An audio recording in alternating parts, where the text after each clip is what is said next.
Well, it's a spring day. Let's get that push-up form solid.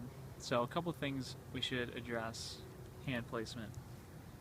They need to be spread, need to be shoulder width apart, not too far forward and not too far underneath you, directly underneath the shoulders. So don't go anywhere before you get a solid plank. And allow your weight to sink into your hands. Allow your weight to sink into your feet. And what we see a lot of is if the heart is depressed, the shoulder blades are together, or the butt is up too high. Allow your weight to sink low enough, but before you go too extreme, engage your core, lift your butt up, and then just float down. If that's too much for you, come to the knees. So there's no sense in practicing bad form. Come up on the knees and then just float down. Elbows graze your sides. Keep your shoulder blades apart, settled in your back. Palms stay flat. Lengthen through your neck. Float down. And then the core engages, pressing power through your arms. So, real quick. Feet and hands, press your weight.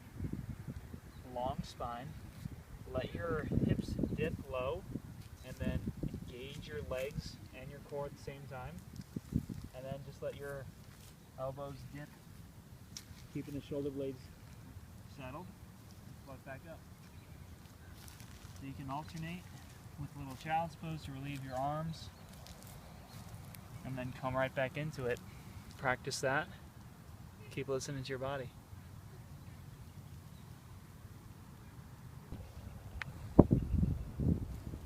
One more thing about push-ups, feet and legs.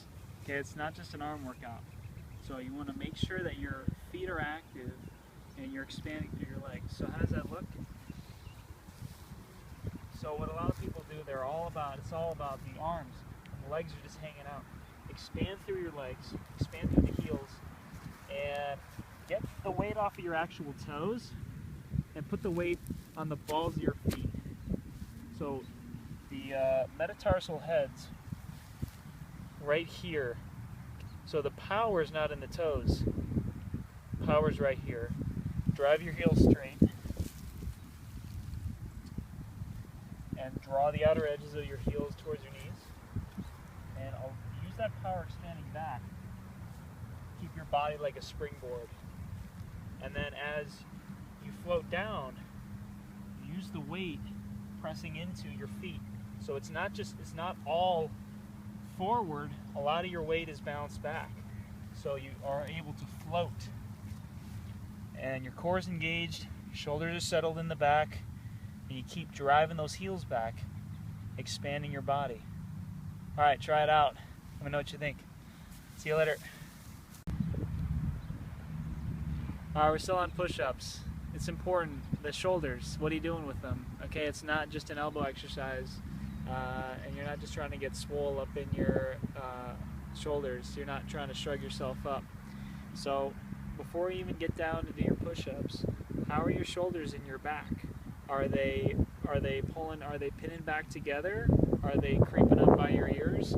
Try this little technique before you even get down to the floor.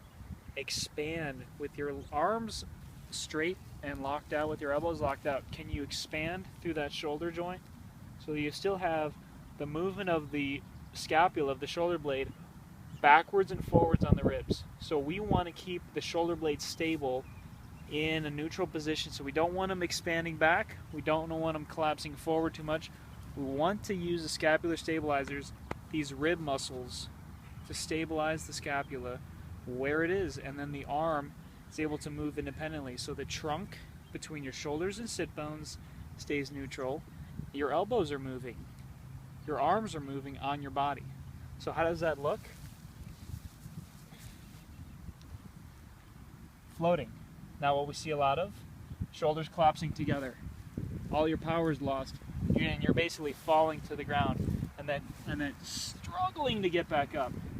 So keep your shoulder blades neutral, so not pinning back, not doming out too much. I mean, that's okay to do some cats. and that you can play around with that.